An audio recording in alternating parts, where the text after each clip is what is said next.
प्रिय दोस्तों नमस्कार। आज की इस विचार यात्रा में हम आपका हार्दिक स्वागत करते हैं।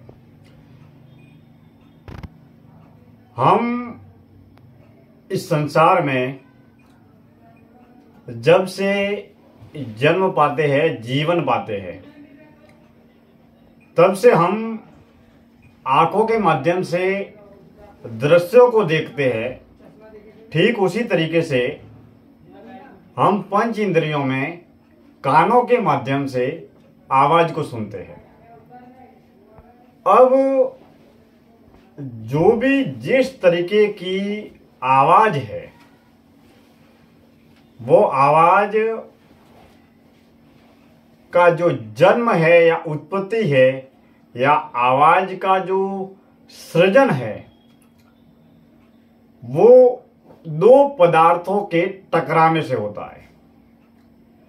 इस धरती पर जिस तरीके की जितनी भी प्राकृतिक या कृत्रिम आवाजों का जन्म हो रहा है, वो या तो पदार्थों के टकराने से हो रहा है या पदार्थों के गति करने से हो रहा है।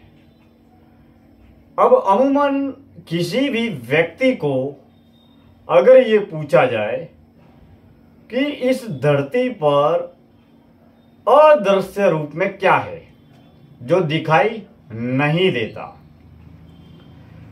तो अक्सर हम यही कहेंगे कि परमपिता परमात्मा है, ईश्वर है, वो हमें दिखाई नहीं देता। हमारे शरीर में जो आत्मा है, चेतना है, प्राण ऊर्जा है, जो हमें दिखाई नहीं देती। इसी के साथ में जो हवा है, वायु है, वो हमें दिखाई नहीं देती, लेकिन उस हवा या वायु का हम अनुभव कर सकते हैं और उसके माध्यम से ही हमारा ये जीवन चलता है, क्योंकि वह प्राण वायु है जिसे हम ग्रहण करते हैं, जिसके माध्यम से हमारे इस जीवन का निर्माण होता है। अब अगर हम कहें कि क्या आवाज दृश्य जगत की घटना है या अदृश्य जगत की घटना है? आवाज का जन्म पदार्थों के टकराने से होता है, इसीलिए हम आवाज को अदृश्य घटना नहीं कहते हैं। जब भी एक पदार्थ दूसरे पदार्थ से टकराता है या फिर पदार्थ जब भी गतिमान होता है, गति करता है, तब आवाज का जन्म होता है, जिसे हम आहत नाद इसके नाम से भी जानते हैं। आहत नाद यानी कि ऐसी नाद, ऐसी आवाज, ऐसी ध्वनि जो आपस में आहत होने से, टकराने से जो उत्पत्ति होती है, जिसे हम आहत नाद के नाम से जानते हैं। अब जो आवाज हम सुनते हैं, उस आवाज का प्रभाव हमारे जन्म पर भी पड़ता है, हमारे जीवन पर भी पड़ता है। अगर हम आवाज को पूर्ण रूप से शांत और एकांत में रहकर तमाम तरह की उत्पन्न होने वाली आवाजों को सुनने का प्रयास करें, वो भले ही कृत्रिम आवाज हो या फिर प्राकृतिक आवाज हो, तो जब भी आप अपने कानों के माध्यम से शांत या एकांत वातावरण में, घर में, ऑफिस में, दुकान में, जंगल में, ध्यान कक्ष में, अगर आप इन आवाजों पर ध्यान केंद्रित करने का प्रयास करें या इन आवाजों को सुनने का प्रयास करें, तो आप पाएंगे कि आपके आसपास ऐसी एक नहीं, दो नहीं, दर्जनों आवाजों का जन्म होता है। उन आवाजों का जन्म हवा के जरिए होता है और उसी हवा में वो आवाजें विलीन हो जाती है। लेकिन जब हम शोरगुल, कोलाहल या बाजार में होते हैं तो अनगिनत आवाजें हमें सुनाई देती है और उन आवाजों पर हम कभी भी गौर नहीं करते या अपना ध्यान केंद्रित नहीं करते। लेकिन जब भी हम इन आवाजों को बड़ी ही सजगता पूर्वक शांत और एकांत वातावरण में सुनने का अभ्यास करते हैं तो हम इन तमाम तरीके की आवाजों पर ध्यान केंद्रित भी करते हैं और इस संसार में, इस जगत में जो भी जिस तरीके की जितनी भी आवाजों का जन्म हो रहा है उन आवाजों पर हम सजगता भी बरतना शुरू करते हैं। अब जब भी आप सजगता पूर्वक इन आवाजों को सुनेंगे तो कहीं पर व्हीकल की आवाज आ रही है, कहीं पर किसी के रोने की आवाज आ रही है, किसी पर घड़ी के टिक टिक कांटों की आवाज आ रही है, कहीं पर पक्षियों के बोलने की आवाज आ रही है, कहीं पर गाड़ी के चलने की आवाज आ रही है, कहीं पर लोगों के बोलने की आवाजें आ रही है। तो सुबह से लेकर शाम तक हम बहुत सारी आवाजों का, शोरगुल का, कोलाहल का श्रवण हम करते हैं और इन तमाम आवाजों का हम पर पूरा प्रभाव पड़ता है। अब इन्हीं आवाजों पर और इन्हीं आवाजों के माध्यम से गीत का निर्माण होता है, इन्हीं आवाजों के माध्यम से संगीत का निर्माण होता है। अब एक अच्छे गीत या एक अच्छे संगीत को सुनकर हमारे मन प्रफुल्लित हो जाता है या फिर हम नृत्य करने लगते हैं। अब आवाज का जन्म पदार्थों के टकराने से हो रहा है।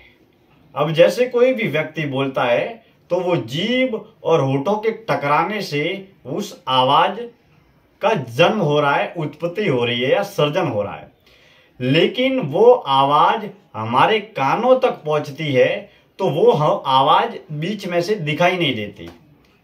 आवाज का प्रवाह जब हवा में होता है, दो पदार्थों के टकराने पर आवाज का जन्म होता है। जैसे ये दो पदार्थ है, दो हाथ है, ये ताली बजती है, तो पदार्थों के टकराने पर जो पदार्थ है वो हमें दिखते हैं। लेकिन पदार्थों के माध्यम से जिस आवाज का जन्म होता है, जिस ध्वनि का जन्म होता है, वो ध्वनि हमारे कानों तक पहुंचती है और हमारे कान पदार्थ से टकराने से वो आवाज हमारे कानों तक पहुंचती है, वो हवा के माध्यम से पहुंचती है और वो एक अदृश्य रूप से हमारे कानों तक पहुंचती है।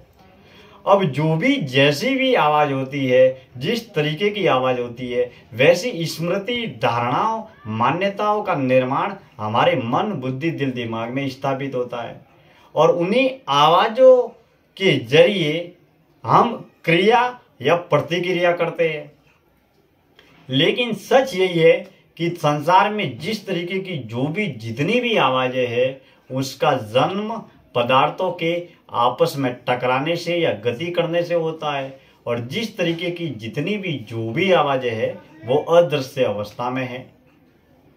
लेकिन हम उसे अदृश्य रूप में नहीं मानते क्योंकि उन तमाम तरीके की आवाजों का जन्म पदार्थों से होता है। जिस तरीके से हवा एक अदृश्य है उसी तरीके से आवाज भी अदृश्य रूप में ही स्थापित है। लेकिन उसका जन्म पदार्थों से, वस्तुओं से टकराने से होता है, इसके लिए हम उसे अदृश्य रूप में नहीं मानते।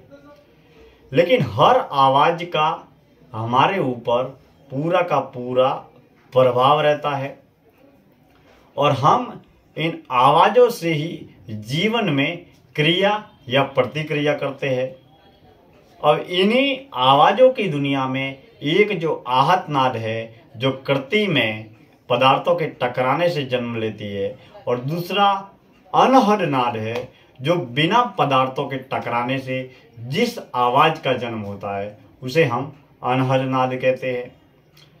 अब वाणी हो या गीत हो या संगीत हो, उसकी उत्पत्ति या तो पदार्थों से होती है या फिर वाणी के माध्यम से होती है। हम जिन शब्दों को बोल रहे हैं ये शब्द भी एक तरीके की आवाज है, और जिस भाषा को बोल रहे हैं ये भी एक तरीके की आवाज है। अब जिस भाषा को हम जानते हैं, पहचानते हैं, समझते हैं, या जिस भाषा के बारे में हमें जानकारी है, सूचना है, ज्ञान है, उस भाषा को हम बेहतरीन तरीके से समझ सकते हैं कि किस आवाज का, किस वाणी का, किस शब्द का क्या अर्थ है। लेकिन जिस भाषा को, बोली को हम नहीं जानते, उसकी भी आवाज हम सुनते हैं, लेकिन उस आवाज के माध्यम से उसका भाव क्या है, उसका अर्थ क्या है, इसके बारे में हम अनुमान नहीं लगा सकते।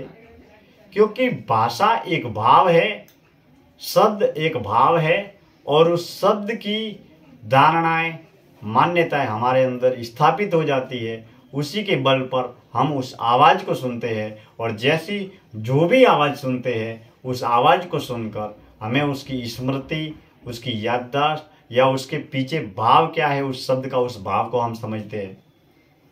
ठीक उसी के अनुरूप हम क्रिया या प्रतिक्रिया करते हैं। अब इस सारे संसार का निर्माण आवाज़ों के माध्यम से ही चलता है, और आवाज़ों पर ही हमारा जीवन आधारित है, आवाज़ों पर ही हमारा संसार आधारित है।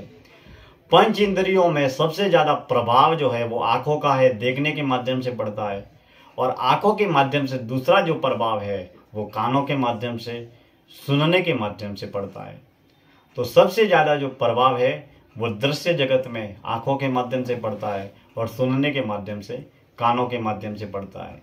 तो इन हमारे जन्म या जीवन में अब तक, आज तक जो भी जितना प्रभाव है वो दृश्य जगत का भी है, और हमारे आसपास में जिस तरीके की जितनी भी आवाज़ें हैं उनका भी है।